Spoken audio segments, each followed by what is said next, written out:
The Newsround on Off the Ball. This is News Talk. All right, you're welcome along to Thursday's Off the Ball. Nathan with you this evening. We've got a very busy show ahead. Johnny Sexton has been in front of an EPCR disciplinary committee today, arising from that misconduct charge he faced following the Champions Cup final. Remember it there about 2 months ago. So that has been ongoing. There is no white smoke, and apparently we're not going to find out anything tonight. So he's going to be informed over the next couple of days. But it dragged on all day, and we're all waiting to see what it means for Johnny Sexton and a potential suspension ahead of the World Cup, or maybe even into the World Cup. Obviously somewhat overshadowing tomorrow's World Cup final for the under-20s against France. But Rory O'Connor's in Cape Town. He's going to bring us all the latest from 8 o'clock. Jordan Henderson, Liverpool captain, heading to Saudi Arabia, it seems. £700,000 a week, tax-free. We're going to hear from Dominic King on that story. Fabinho also set to leave Liverpool to go to Saudi Arabia. It's been another cracking day at Wimbledon with Luke Jensen and his burst of positivity from 7:30. And Declan Bogue is going to be talking to us ahead of the football semi-finals. That on the way after 9 o'clock. Will O'Callaghan is in studio. How are you? Not too bad, Nathan. Richie McCormack, good evening. Gentlemen, how are you? Not too bad. Best player to never win in All-Ireland, lads. This was brought up in OTB AM. I've been thinking about it all day, says James in Roscommon. Really, James, what are you doing? What are you working at? Did you get to think about this all day? What's the suggestion, Nathan? Well, I'll give you the top 5. Go on. It's pretty simple. Number 1, Lee Keegan. Number 2, Kieran McDonald. You're going to name the all-Mayo team from the last 25 years. I was going to go Keith Higgins. Okay. Number 3, Colin Boyle. Lee McHale. Number 4, Kieran Willie McDonald. Joe. Number 5, Colin Boyle. There's your top 5. Simple as. Not a pattern to be had. Well, with respect to Billy Joe, Oh. he wasn't quite on the list. Willie Joe, possibly. Yeah. But Willie Joe, obviously, he was very young when Willie Joe was playing, so it's more Was Willie Joe not your cult hero when you were growing up? Exactly, it's more a state of being than actually a memory of every match he ever played. He was just an icon. But I'd always have McHale ahead of him just because of the legs and the short shorts. You've been thinking about this. This isn't John and Roscommon at all. Oh, well, there's nothing more glorious. We did a roadshow up in Achill just before COVID where we had both Willie Joe Padden and Lee McHale together on the same night, and Kilban. Yeah, it was you and Cal. That's a lot of man. That was That is a lot of man. Possibly the greatest night I've had working in this organisation. But McHale's tanned legs, they're not off Mayo. They're otherworldly. And he still got it. McHale must be heading for 50. We should do a 50th birthday 50, special for. He must be north of 50, surely. You're right. He must be. He was playing in the mid-90s. He looks. Surely. I'm telling you, he's in serious shape. 58. What? There you That's go. outrageous. Well, for McHale's 60th birthday, we're having a special Thursday night off the ball. Mark it down the calendar right now. Who's on? Him, Timmy McCarthy, his best mate. Who else are you bringing in? Oh, we've Dior Marsh, the great Dior Marsh. Yeah. Ballina basketball, absolutely. Here's a far better question. Best player to never win is grand, but who are the worst players who've ever won in All-Ireland? Oh, good Lord. You can have a little think about that one, lads. A little think about that one. I think for the best one, you've got to include probably some of the Waterford hurlers of the last 20-30 years as well. Has to be good for them. Ollie Canning has to be up there too. Fairness to the Waterford hurlers though, they're playing a competition with about 8 teams. If they're that good, they would have won one. Which probably makes it all the more painful, yeah. Exactly. Yeah. As a Mayo man who can understand the pain of defeats in major finals. Well, I think we've had a bit more pain than even Waterford. I have no sympathy for them at all. There's a hell of a lot going on today, and we're going to be covering quite a bit of it over the next while. We'll start with the golf though, obviously. Rory McIlroy's been talking. So he played today, played really well. Back Scottish Open. We're a week away from the Open Championship. It's at Royal Liverpool. He won the last time at Royal Liverpool in 2014.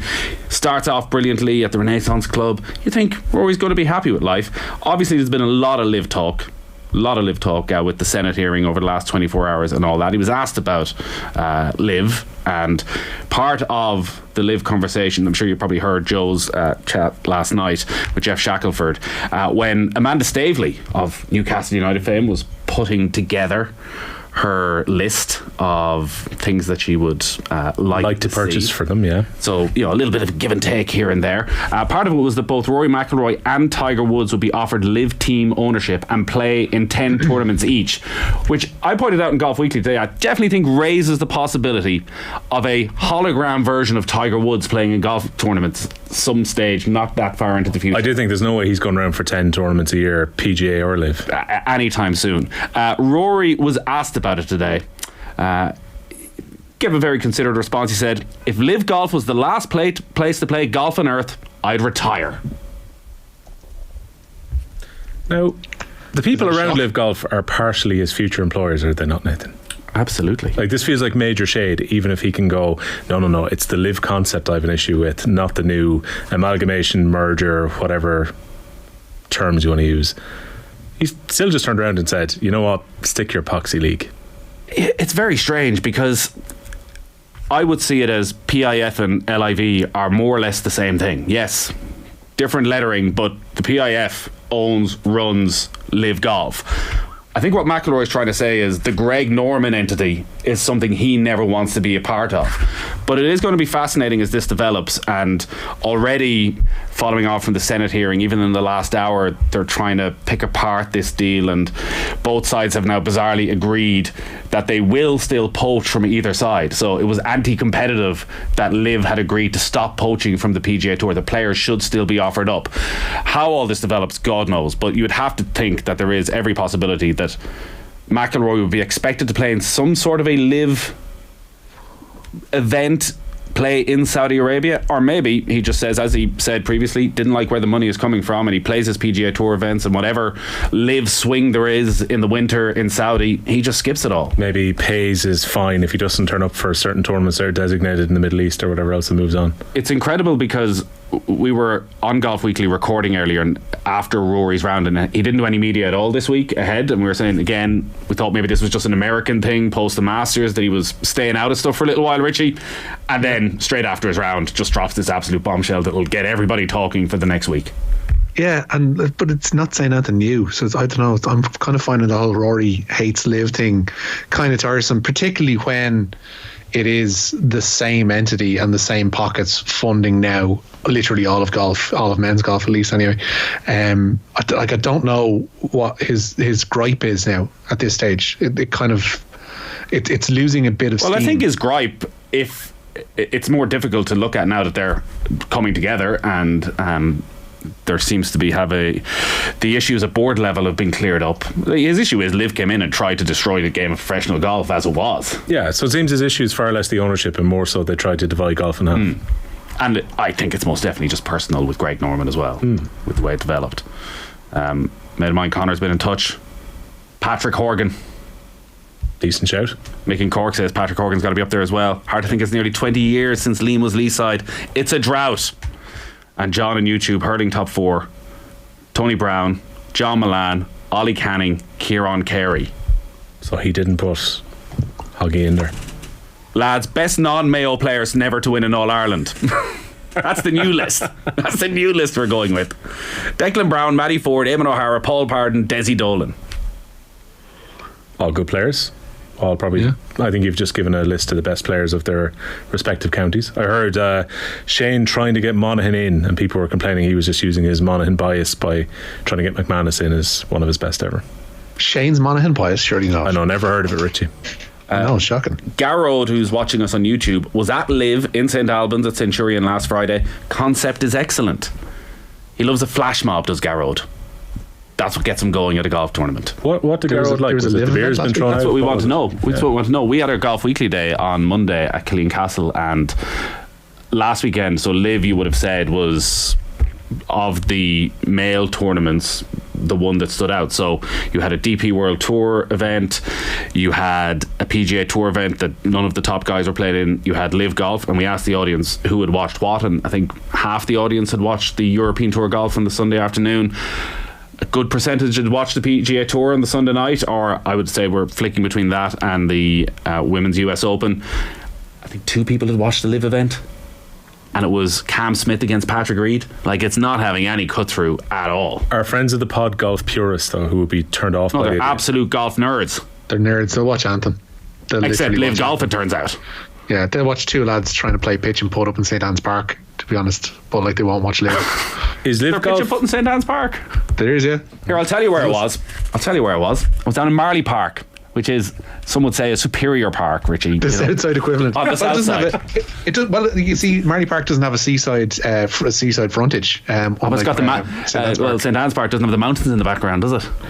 It has lovely Clontarf in the background. It has magic tunnels underneath the whole. Anyway, one thing St Anne's Park small Japanese garden is Padraig Harrington's putting zone. Yeah. Unbelievable. So it's based on this Himalayas circuit that they have at St Andrews. It's basically 18-hole putting green, and it's free, 100% free. Rock down with the kids. They give you your putters. The kids. They give you the balls. Come on, where are we going, Da? The putting green. Brilliant. Harrington's putting green. Well, I went to play crazy golf last Friday with them, and it was 50 quid. This is free. It's the best deal in Dublin. Is crazy golf not a lot more fun? I would drive from the north side to the south side for this. No, but this is a mix of. It's actually very good putting practice for golfers. For you, not for your kids. There's a touch of crazy golf to it. It's incredibly difficult. Touch of. But it's like something like this. You would expect to be paying 15 quid for an hour. I was there for 90 minutes, totally free. They give you the clubs. You don't even need to bring the clubs. They give you the. I don't know why you're laughing. This is a public service announcement. Stupid. And you're putting on Padraig Harrington's little green. I have this expectation of your kids, of you turning around and going, sorry children, you can stand over there, you're not going to enjoy this in the same level I will. It's the summer holidays. I get to pick and choose. Do you remember that bit in Fahrenheit 9/11 where was it George Bush turns to the camera and says, now watch me make this drive? That's you to your kids on the putting green. This is not a joke. This was a serious point. This is one of the best free things you can do in Dublin right now. If you're down the country and you're coming up for a match at the weekend, I'd say stop by Marlay Park. There's a big car park out the back. It's just off the M50. In you go. This is the greatest idea Harrington has ever had. We're going to Marley Park. They should have a statue of Harrington outside it. I'm starting Nathan a campaign Murphy. right now. There should be a statue of Harrington anyways in Dublin as our greatest sports person. Why not put it outside his putting green? Nathan, you have to put it forward. You're going to be in front of an accounts committee meeting. You have to admit that you're in the employ of Big Park. But what I'm saying, Richie, is this is the remarkable thing. It's free. Where do you get at it for free these days? You didn't use a communal putter though. No way. No, I brought my own putter. Yeah, there you go. See? Obviously. I gotta use a communal putter. That was one of the reasons you were saying it was so great. Exactly. Oh, turn up, there's putters here. So you can go and Richie can go and the kids can go and you don't need to buy them a putter just to go down. They've got kids putters and everything. And free golf balls. Like, I don't know how many people just go home with the golf balls. I wouldn't advise it, because then the worry with this is someone will ruin it for everybody else. I'm just putting it out there. Public service announcement. Okay. We've maybe gone too far with this now. A little bit, yeah. Particularly since there's so much going on this afternoon. Richie, where do you want to start? We'll start in Europe, namely on Gibraltar, where Dundalk played out a goalless draw away to Bruno's Magpies in the first leg of their Conference League first qualifying round tie. They'll meet again at Oriel next Thursday. They are at 16 minutes into the first half in Tórshavn, where Derry City are taking on HB of the Faroe Islands. No Ryan Graydon for Derry tonight, with the winger signing a 2-year deal with Fleetwood Town. Bohemians have pipped Dublin rivals St. Pat's to the signing of Danny Grant. The winger left Bows for Huddersfield 2.5 years ago, but never managed a senior appearance. He spent last season on loan at League 2 Harrogate. Sligo Rovers, meanwhile, signed Portuguese striker Pedro Martelo, and Waterford defender Timi Sobowale has joined the English League One club Shrewsbury. Sobowale has been replaced at the RSC by 19-year-old Harry Nevin, formerly of Preston. So what's been going on with Johnny Sexton today? He has, he's got to wait ahead of him. He will have to wait until tomorrow at the earliest to discover his fate as it relates to the World Cup. The Ireland captain spent all day before an independent disciplinary panel that got underway at 9 a.m. He's charged with misconduct arising from his behaviour during the Heineken Champions Cup final. The hearing concluded without a judgment being handed down. Leinster have also been charged with failing to exercise reasonable control over Sexton around that clash with La Rochelle at the Aviva Stadium. And wouldn't you know it, Leinster's Heineken Champions Cup pool campaign will begin with a rerun of last season's final. They'll be away to La Rochelle on December the 10th. Connacht are the first Irish side into action on Friday, December 8th. They have a home match with Bordeaux Bègles. Ulster are away to Bath on the Saturday that weekend, and Munster will be at home to Bayonne. It's a bit away, but we will have full commentary of all those big games in the European Champions Cup come December. Forget Mayo, lads. Best Connacht player never to win an All-Ireland. Leitrim's late great Packy McGarty is a message in from Anonymous. And Garrod has been in touch, who was at Centurion for the Live Golf last week. Music on every tee and green, less formal. The funification of sport has got to stop. Unless it's free golf. Putting green, which is fine for everybody. But this idea of if we add a bit of music, it's just more crack for everybody. It's not though, is it? No. It never is. But Garrod had a lovely time at the time. Garrod, listen, if that's what you're into, Garrod, I suppose we should. Welcome back to Liz in Raheny, who's just home from Boston. She missed us, but she's glad to be home. It's been a while. Good to have you, Liz. So is there a row between the Camogie Association, the GEA, the LGFA, the GPA? Yeah. Seems like there is at this stage. The Camogie Association today releasing a statement criticising the GPA's handling of the dispute involving inter-county women's players. They claim the Players' Union has failed to engage with them in a meaningful way since April's publication of the GPA's State of Play report. This week, the GPA confirmed that Camogie and women's senior footballers would not be engaging in media duties as they continue to seek a female squad charter. The Camogie Association say they will be seeking the assistance of the GEA as they look to improve supports for inter-county players. I think the GEA made it clear yesterday as well at the Oireachtas that if they look for help, they'll be only too happy to assist them. Yeah, I think Tom Ryan wrote a pretty open check when he was in front of the Oireachtas committee, and it just makes you wonder why there can't be a speeding up of the process to integrate the associations if the GA are so open-minded for it to happen. I mean, I know there's a lot of details still to be worked out, but if this charter is to happen and if the GA need to be the people alongside the GPA who are the ones that actually get that process going, why can't they just speed up integration and get it done? Because ultimately, if the GA need to be the stakeholder who provide this even as an external body currently, surely it makes more sense to actually be joined up at this stage. And last few weeks have just been messy. You even think at the weekend where the GPA have come out about the fact that the Kilkenny and Clare players on Sunday were going to wear a t-shirt, but then instructions were given out that they were asked not to do so. But the GA denied that instruction was given out. So again, who do you believe in all this? There's a huge amount of back and forth. I mean, it seems bizarre if the GPA was not in direct correspondence with the Camogie Association for the best part of a month. There's so many parts of this that just don't make sense, including, I think, the GPA protest that a union would have only half its members protesting. And then it opened up a bit when there was the solidarity from the captains. And some of the individual counties I've noticed over the last 48 hours on social media have been producing videos of their captains across their 4 teams who were all joined together and wearing the t-shirts. But then for the protest with the men's team not to happen at the weekend, it looked a little bit messy and confusing around the Kilkenny team with the Kilkenny Cork game as well. Even though it was denied later that Kilkenny were not taking a formal part in the protests, it still looked messy. The Cork went back into the dressing rooms and felt kind of disunited. And you also wonder at this stage, the protests, are they really having that much of an impact on advancing this story at this stage? I think most people are probably thinking, yeah, basic standards for female players should be there. Yes, a team doctor should be available, and players shouldn't be out of pocket for playing. But at the same time, there's kind of a recognition that where's that money going to come from? The referee's been announced for the hurling final. Excuse me. I know you're disgusted at the fact that there'll be a Wicklow official looking after the All-Ireland Senior Hurling final meeting of Limerick and Kilkenny. It's John Keenan, who was the man in the middle for last year's Munster hurling final, but this will be his first senior All-Ireland decider. Meanwhile, David Herity, a guest of the show on Monday, has stepped down after 5 years in charge of the Kildare hurlers under the stewardship of the former Kilkenny goalkeeper. Kildare won 2 Christie rings and the Division 2B league title.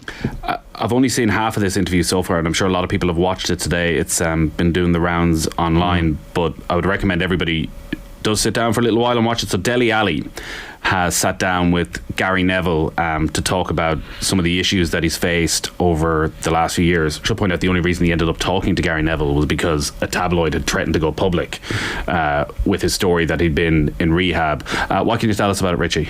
Yeah, Dele Alli revealed that he was sexually abused when he was just 6 years old and began dealing drugs 2 years later.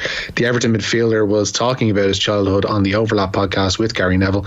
He says he's recently spent 6 weeks in a rehab facility to deal with his mental health. He's also been addicted to sleeping pills in the past.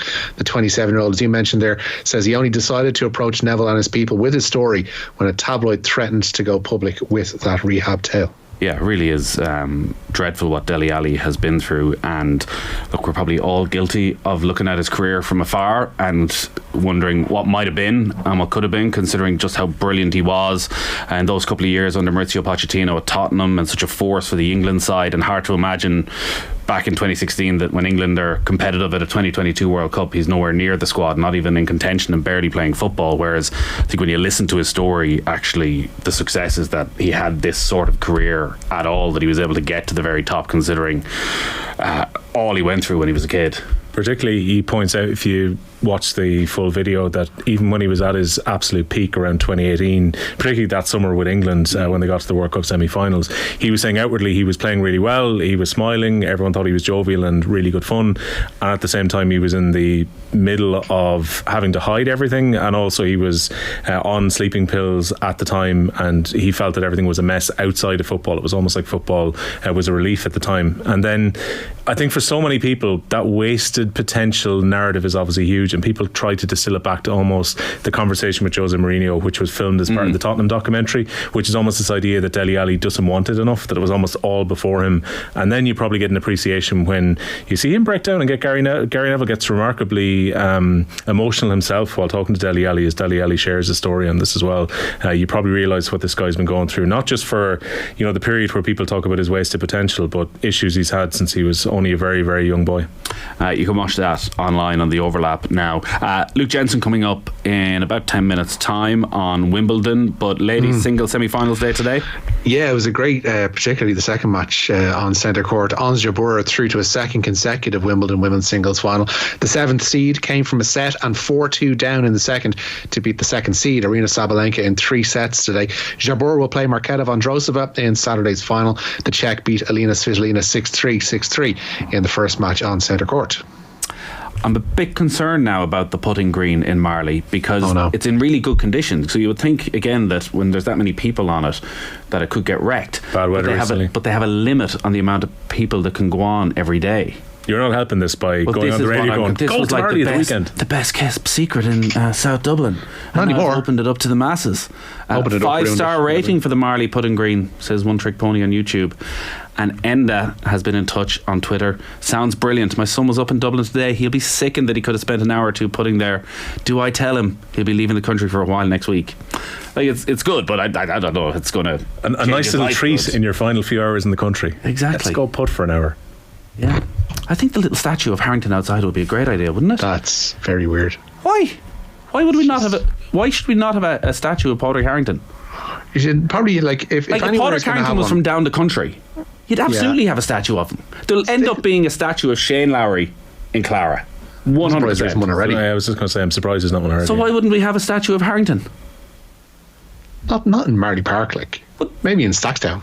But Stackstown is literally up the road, and it's a private golf club, so you can't go. It's like a mile up the road. You can't go in and see it there. Marley's the public park. We start it right here. Do you not get slightly worried that almost every statue that's meant for a sports person is horrific? Well, that's always a worry. Though down at Killeen Castle, there's a statue of Jack Nicklaus, and Paul Ferreter, who was the sculptor, was playing in our golf day on Monday, and it's top quality. So basically what you're saying is you are the man, the right person at the right time. You are the middleman to go to him, commission a Padraig Harrington statue and make it good. Jack Nicklaus designed the course at Killeen Castle, by the way. They didn't just put one there randomly. There, yeah. Or you'll describe its statue as good if you get to play with its sculptor. Well, exactly. I think it should be recognised when the statue has been unveiled as to the driving force behind this. That you went off on one tonight. So let's start it. South Dublin County Council, or whatever council Marlay Park is in. Let's get it going. It's Dunleary right down, surely. Dunleary right down, yeah. I don't. Probably. Possibly. Anyways, I don't think it's that outlandish an idea. Bring us up to date with what's going on at the Scottish Open and the great man himself. Rory McIlroy 3 shots off the lead following his opening round of 64 at the Scottish Open today. He is 6 under par with Korea's Byung-Hun An, the clubhouse leader, there on 9 under. Padraig Harrington shot a 3 under round of 67. Tom McKibben finished level. Shane Lowry is also we finished on 1 over par, today. Meanwhile, Seamus Power pulled out midway through his first round. His participation at next week's Open Championship very much in doubt due to a hip injury. So we're going to talk to Dominic King about both Merseyside clubs a little bit later on, but really focusing on the stories around Liverpool. And I think a lot of people were very surprised about this story last night for many reasons, both on the footballing side and on the moral side, that Jordan Henderson looks set to move to Saudi Arabia. Yeah, Saudi clubs appear to be conducting a raid on Liverpool's midfield in particular. Al Ettifaq, managed by Steven Gerrard, have reportedly agreed a deal with Jordan Henderson. A fee is still to be agreed with Liverpool, though, for the 33-year-old, which could be a stumbling block. While Al Ittihad are hoping to lure Fabinho away from Anfield, a bid of 40 million has been put on the Brazilian. So the talk around Henderson is 700 grand a week, tax free. Yep. Mm-hmm. So you can't really turn that kind of money down, can you? Very difficult to turn down. Now, I think a lot of people are rightly very upset by the potential of this happening. Like Liverpool LGBT fan group saying today they're appalled, concerned that like Jordan Henderson has been such a supporter of them for fairly him outspoken on a series of issues, around the Rainbow Laces campaign throughout COVID as well, and then to turn around and go to Saudi Arabia. Now he's on about 220 grand a week, and you can say the money doesn't matter, and people say life changing, from where Jordan Henderson grew up. I think his current contract is probably life changing in itself, but 700 grand a week, 3-4 year deal, he's probably going to come away with somewhere between 80 and 100 million if he was to see it out and get paid, which does actually seem to be one of the concerns here. Quite a few of these clubs are going under transfer bans and all sorts for lack of wages, but again, probably less concerned now the PIF are back in the top four clubs. You would think that the money's there for them. And this is a big play on sport they're doing right now. Like Brozovic, Milinkovic, Savic, they're signing Ruben Neves. They're signing, like we compared this to China a few weeks ago. This is much bigger different now than China. I think Karim Benzema signing, like Cristiano Ronaldo at the time, obviously said all this in train, but like Benzema, World Footballer of the Year, going to Saudi changed things. And then Jordan Henderson, Liverpool captain. You wouldn't say at the peak of his powers, but like Henderson would have started 20 games for Liverpool next season. Yeah. I guess he was such a progressive figure in terms of the Premier League, in terms of his captaincy, how he used it to influence others as well in the league. I don't think that should be forgotten either. And to see him just go, all right, I'll just take the Saudi money and forget all that I have done. Like Liverpool is a funny club. Like their fans can easily wash you out of history if you are seen to have gone against the grain there, be it while you're still there or in leaving or something you've done post being there. Like there's players like people like Souness for what he did when speaking to the Sun, Michael Owen with joining Manchester United. You can be forgotten about pretty quickly there in terms of being a fan favourite. And if he does take that money to go to a country like Saudi Arabia, as attractive as the money is, I don't think he'll be as viewed in the same light at Liverpool that he may have been had he just played out these last couple of years and rode off into the sunset into retirement. And on the purely footballing side of it, I think when these deals started initially, people probably looked at what was going on at Chelsea. A lot of football fans may have thought, well, actually this is ideal for clubs. You're getting rid of players in their 30s who you might want to get rid of for massive money. Like Liverpool are going to get maybe 20 million at most for Henderson. Yeah, but if they get 40 million for Fabinho, it works out quite nicely, doesn't it? It's a heck of a turnover in their midfield. 6-7 midfielders, still speculation around Thiago as well. You'd have to expect that they're going to invest in at least 1 or 2 new midfielders. And they need, you know what they need? They need strengthening in other areas. They need a right back if they're going to persist with this thing and playing Trent Alexander-Arnold in midfield. The centre of their defence is still pretty thin. In terms of top level ability, and you only have to look at Virgil van Dijk's performances this season for club and certainly for the Netherlands for country. Like they're really subpar. And they would need strengthening there, and I'd be along with Marco van Basten and Ruud Gullit. I wouldn't rate Virgil van Dijk's abilities as a captain by any stretch. So if they are going to sell these players like Fabinho and Henderson for a chunk of change, it needs to be invested wisely in people who can defend. Nothing from the Oireachtas today, lads. And now Oireachtas the last 3 days. We are done with the Oireachtas, and we are done with the news round as well. Richie, thank you as ever. Nice one, Nathan. Hello, Callahan. Cheers, lads. You're welcome to Marlay, to the Pudding Anytime. Green. Anytime. We'll pass the statue on the way in for a bit of luck. Exactly. Just remember who's unveiling it. I'll be me and Padraig together sometime next year. It's going to be a beautiful, beautiful thing. Time for the cash machine.